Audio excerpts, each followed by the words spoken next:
Hi viewers, welcome to our channel. ప్రస్తుతం మనతో పాటు ఇమ్మంది రామారావు గారు సీనియర్ జర్నలిస్ట్ ఉన్నారు. వారితో ఒకసారి మాట్లాడదాం. సార్ నమస్కారం సార్. నమస్తే అండి. సార్, తెలంగాణ 10వ ఆవిర్భావ దినోత్సవాన్ని తెలంగాణ ప్రభుత్వం పెద్ద ఎత్తున ఏర్పాటు చేసే అవకాశం అయితే కనిపిస్తుంది సార్. దీన్ని పెద్ద ఎత్తున సెలబ్రేట్ కూడా చేయబోతున్నారంట. సోనియా గాంధీ గారికి కూడా సన్మానం నిర్వహిస్తానని చెప్పేసి వార్తలు వస్తున్నాయి. అయితే ఈ నేపథ్యంలో కేసీఆర్ గారిని కూడా ఈ వేదికపైకి పిలిచి సన్మానించే అవకాశం ఉందని చెప్పేసి ప్రచారం జరుగుతుంది సార్. మరి ప్రచారంలో నిజమెంత ఉంది? మరి కాంగ్రెస్ ప్రభుత్వం ఇప్పుడు ఉంది కదా, మరి కేసీఆర్ గారికి ఇన్విటేషన్ పంపిస్తుంది, ఆయన కూడా సన్మానం నిర్వహిస్తుందా? వాళ్ళ అభిప్రాయం ఏ విధంగా ఉంది? మరి కేసీఆర్ గారు దీన్ని యాక్సెప్ట్ చేస్తారంటారా? కానీ ముందు ఇక్కడ తెలంగాణ దశ వసంతాల దినోత్సవంలో తెలంగాణ ఆవిర్భావ దినోత్సవం చేసుకోవడం తెలంగాణ ప్రజలందరికీ గర్వకారణం. ఒకరికి కాదు, తెలంగాణ కోరుకున్న ప్రజలందరికీ కూడా గర్వకారణం అన్నమాట.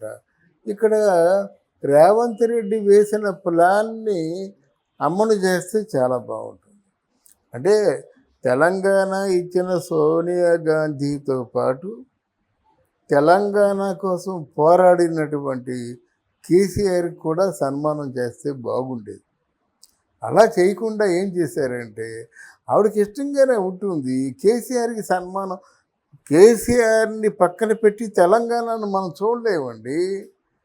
మరి చెన్నారెడ్డి వల్లే కాలేదు. తెలంగాణలో ఎంతమంది నాయకులు ఉన్నారు, ఏ నాయకుడి వల్ల కాలేదు. అదృష్టం వల్ల ఇంకేమిటో మొత్తానికి ఆయన తీసుకొచ్చి ఇచ్చాడు కదా. మరి 10 సంవత్సరాల సందర్భంగా వీళ్ళు సన్మానం చేయాలి, వేదిక మీద నుంచోబెట్టవలసిన అవసరం ఉంది. అయితే అధిష్టానం ఒప్పుకోదు.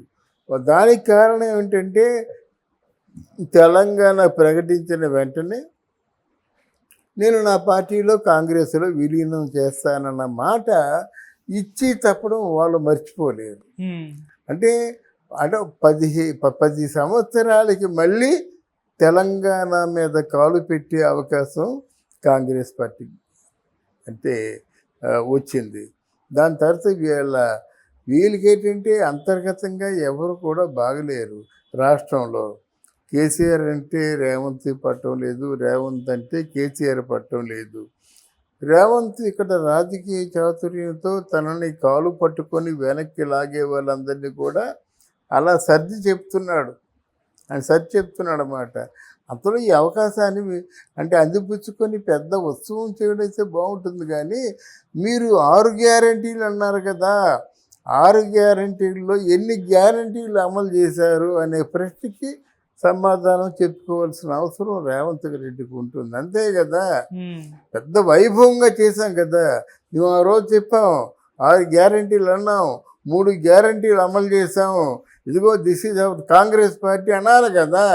అక్కడ ఏం లేదు, అరకొరగా ఏదో చేస్తున్నారు అనిపించుకున్నారు, కానీ వీళ్ళు పరిపాలన బాగుంది అనిపించలేదు కదా. అక్కడే మన బొందగడ్డ అక్కడ పెద్ద గీతులు ఇవాళ పేపర్లో చూసామాట. ఇవన్నీ ఉన్నాయి. అది రిపేర్ చేయించండి. మేము చేయించమంటే వాళ్ళు చేయించమంటే మీరు, ఇద్దరు కాదు. ఆ కాంట్రాక్టర్ చేయించాలంటారు, ఆ కాంట్రాక్టర్ చేతులు ఎత్తేసి ఎంతవరకు మీరు చేసి ఇవ్వమన్నారు, మీరు చేసి ఇచ్చాము, మీరు చూసుకున్నారు, మీ ఎక్స్పర్ట్ చేత టెక్నికల్ ఎక్స్పర్ట్ చేత చూపించుకున్నారు, ఇక మా బాధ్యత లేదన్నారన్నమాట. ఇటువంటి లోపాలన్నీ కళ్ళకు కట్టినట్టు కనిపిస్తుంటే మరి ఈ వైభవం ఇది అంతా సజావుగా సాగుతుందా అనేటువంటి ఆలోచన నాకు ఉంది. ఎవరంటే ఇట్లాంటి వైభవాలు ఏంటంటే పార్టీలు ఖచ్చితంగా జరుపుకోవాల్సిన వేడుకలు ఇవి. వేడుకలు ఇవ్వడమే కాకుండా ఎప్పుడైతే 10 వసంతాలు దాటినట్టు తెలంగాణ పార్టీ అన్నారు, పని చేసే వాళ్ళకి వర్కర్స్కి ఏదో రకంగా బోనసులు ప్రకటించాలి. వాళ్ళ జీవితాలేమో కొంచెం అభివృద్ధి చెందేలా చేయకపోతే ఎవరికి కావాలయ్యా, మీరు కండువలు వేసుకుంటే మాకెందుకు, మాకు ఈ స్కామ్ చేసి అంత ఇచ్చావు నువ్వు, మరి మున్సిపాలిటీ పని వాళ్ళకి ఏమి ఇచ్చావు, సచివాలయంలో జీతాలు ఏమి ఇచ్చావు, పోలీసు వాళ్ళకి ఏమి జీతాలు ఇచ్చావు అని ఎన్ని ప్రశ్నలు బయటకు వస్తాయన్నమాట. వీటన్నిటికీ సమాధానం చెప్పుకోవాల్సిన పరిస్థితి వస్తుంది. లబోదిబో అని చెప్పేసి గోడ పెట్టేసి మేము తెచ్చేస్తాం, మేము వేడి చేసేస్తామంటే కాదు. మీ తెలంగాణ ప్రజలు ఎవరెవరైతే ఆశతో ఏ విషయాలు ఏ గ్యారంటీలకి మీరు హామీ ఇచ్చారో వాళ్ళందరూ ఆ గ్యారంటీలు నెరవేరుస్తారా? పోనీ ఇప్పుడు నెరవేర్చబోయే గ్యారంటీ ఏమిటి? అందుకు సిద్ధంగా ఉండి దీనికి సిద్ధపడాలన్నమాట. బట్ ఇక్కడ అధిష్టానం ఎవరంటే కాంగ్రెస్ పార్టీ, సోనియా గాంధీ, రాహుల్ గాంధీ.